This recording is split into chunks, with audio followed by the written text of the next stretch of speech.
대한민국 많은 고3 학생은 대학에 가는 것을 최대의 목표로 여기고 살아갑니다. 그래서 대학생들은 이런 푸념, 아니 한탄을 쏟아내곤 합니다.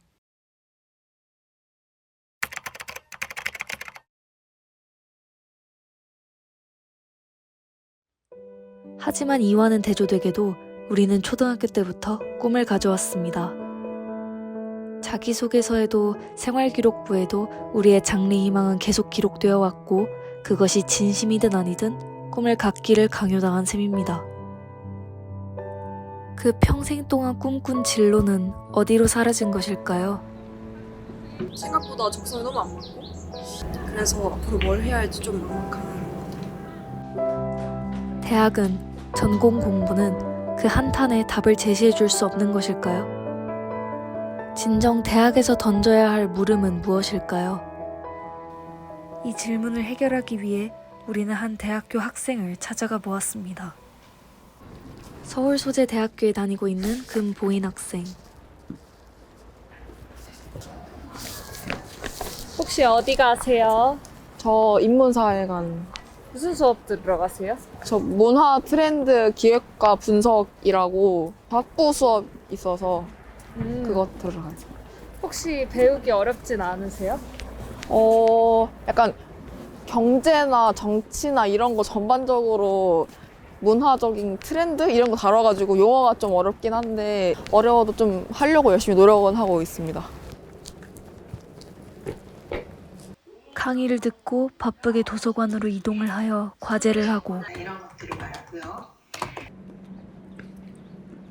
가끔은 고민을 해결하기 위해 학우들과 현 상황을 분석해보기도 하지만 사실상 이마저도 탁월한 해결책을 주지는 않습니다.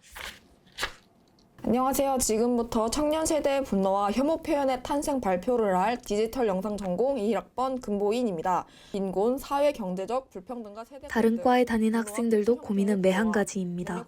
능력주의의 새로운 솔직히 잘 안 맞는 것 같아요. 사실 정확하게 뭐가 하고 싶어서 선택한 전공은 아니어가지고 근데 생각보다 흥미가 좀 안 생기더라고요.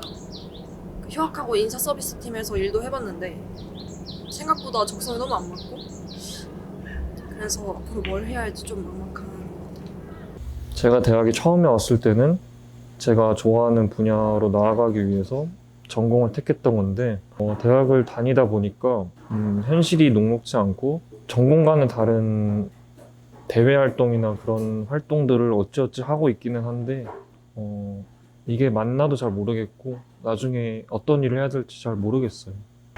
우선 저는 좋아하는 일을 선택해야 한다고 생각해요. 우선 생각을 해봤을 때 제가 특별히 잘한다고 생각하는 게 아직은 없는 것 같아요. 그래서 제 관심사 중에서 직업을 우선 선택을 하고 그 일을 잘할 수 있게 노력을 하는 방향으로 생각하고 있습니다. 얘기를 해주면 좋을 것 같은데 그렇다면 어른들은 자아의 탐색을 완벽하게 끝내고 자신의 진로를 결정했을까요? 답을 줄 수 있는 어른으로 보이는 교내 취업 지원관을 찾아가 진로에 대한 이야기를 들어보았습니다. 정말 저는 우연한 기회였던 것 같고요. 20년 정도 운동선수 생활도 했었고 직장 생활 경험을 했었던 게 좀 이번 취업 지원관이라는 이 직업을 선택하게 된 뭔가 계획된 우연이 아니었나 싶습니다. 저는 뭔가 두 가지에 대한 과정 혹은 관점적인 접근보다는 하면서의 의미를 추구해 나가는 게 가장 좋지 않을까라는 생각이 들어요. 그래서 지금 뭔가 잘하거나 혹은 좋아하는 거나 이런 부분의 고민이 아니라 무조건 기회가 있을 때 도전하시는 게 잘하게 되고 좋아하게 되지 않을까, 그런 생각을 갖고 있습니다. 그럴 때일수록 저는 두 가지를 좀 강조하고 싶어요. 무엇보다 선택의 책임과 결과는 본인 몫이겠지만 본인의 잠재되어 있는 강점, 역량을 신뢰하셨으면 좋겠고 두 번째는 그 과정 안에 좀 더 어려움이나 장애 요소들이 있겠지만 포기하지 않으시고 유연하게 대처하실 수 있는 뭔가 적응력을 키워나가셨으면 좋겠다.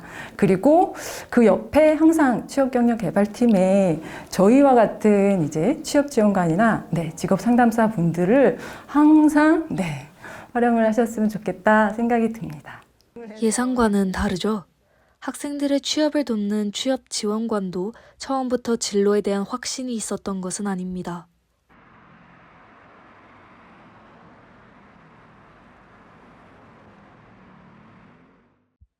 일반적인 직장인은 어떨까요? 저희는 한 건축사무소를 찾아가 보았습니다. 네, 안녕하세요. 그 당시에 왜냐하면 86 아시안게임, 88 올림픽 이렇게 이제 우리나라가 유치를 하다 보니까 그러다 보니까 이제 건설붐이 일어나다 보니까 이제 건축 경기가 살아나면서 건축 경기가 일어나면서 이제 설계 사무실이나 이런 일감들이 많아서 그 저희 고모부님이 돈을 많이 버시고 그러다 보니까 그거를 이제 보다 보니까 나도 저 건축사를 해야 되겠구나 하는 생각을 했어요. 처음부터 좋아하고 잘하고 이거는 결정을 못해 직업을 선택을 할 때는 하다 보니까 그러니까 좋아하는 일을 하다 보면 자연스럽게 또 잘하게 되는 것 같아요. 꿈은 하다 보면 즐거운 일을 하다 보면 자연스럽게 꿈은 정해지고 그리고 그러면서 꿈은 이루어지는 것 같아요. 그러니까 좋은 일을 재미있게 하다 보면 꿈은 자연스럽게 정해지는 것 같고 이루어지는 것 같아요. 이분 역시 좋아하는 일, 그리고 잘하는 일의 완벽한 합일점이 아닌 적당한 타협을 통해 진로를 결정했다는 것을 알 수 있습니다. 이 문제에 대해 전문적으로 연구하신 유재경 교수님은 저희와의 인터뷰에서 이런 말씀을 남기셨습니다. 2015년에 패트리샤 첸이라고 하는 연구자가 발표한 논문이 있는데요. 거기에 보면은 자기한테 맞는 일을 했을 때 열정이 생기는 사람이 있고 어떤 일이든 주어지면은 그걸 열심히 함으로써 또 거기서 열정을 발견하는 사람이 있대요.